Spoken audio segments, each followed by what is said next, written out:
दोस्तों इस खचों की खच जावेद लतीफे की बात सुने, फिर इस पर बात करेंगे। अभी भी सहूलतकारी हो रही है इमरान खान की, और आप ये ऑन रिकॉर्ड है, मतलब ऑलमोस्ट टू द पॉइंट कि फिर अब लोगों ने कहना शुरू कर दिया कि सहूलतकारों के छेड़ बना ली लोगों ने।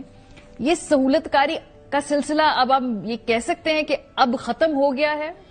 मैं पहले दिन से ये कहता आ रहा हूँ, आज भी कह रहा हूँ कि सहूलतकारी मौजूद है।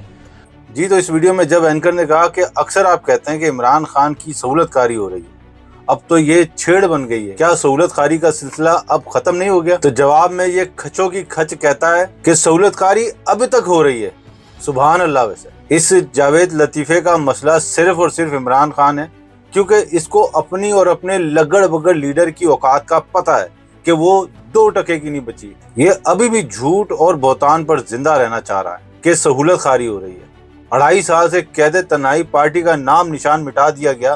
बहनें हर मंगल को जेल के गेट पर धक्के खा रही हैं। बूढ़ी औरतों पर सर्द तरीन स्याह रात में यख बख्ता पानी की मार, और ये कह रहा है कि सहूलतकारी हो रही है। और लानत है तुम्हारी शक्लों पे। ये बगैरती की सरापा मूरत जावेद लतीफा कहना चाहता है कि इमरान खान को खुदा न खास्ता भुट्टो की तरह या कम अज कम कायदे आजम की तरह इनके रास्ते से हटा दिया जाए।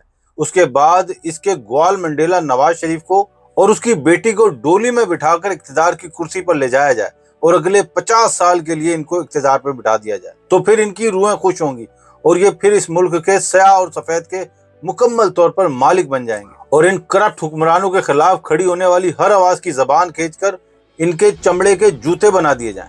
वो खचों की खच लतीफे, तेरे ये लतीफे लोगों को बहुत पहले से पता है। जब तूने अपनी महारानी के लिए कहा था कि उसको अगर कुछ हुआ तो इस मुल्क का बचना भी नामुमकिन है। और खचों की खच ये नारा तो 2.5 सालों में किसी पीटीआई के लीडर ने भी नहीं लगाया। यहाँ मैं डीजीआई, एसपीआर और एस्टेब्लिशमेंट से कहूंगा कि होश के नाखून लें। ये जो अपने आस्तीनों में सांप पाले हो, ये एक दिन तुम्हें ही डसेंगे।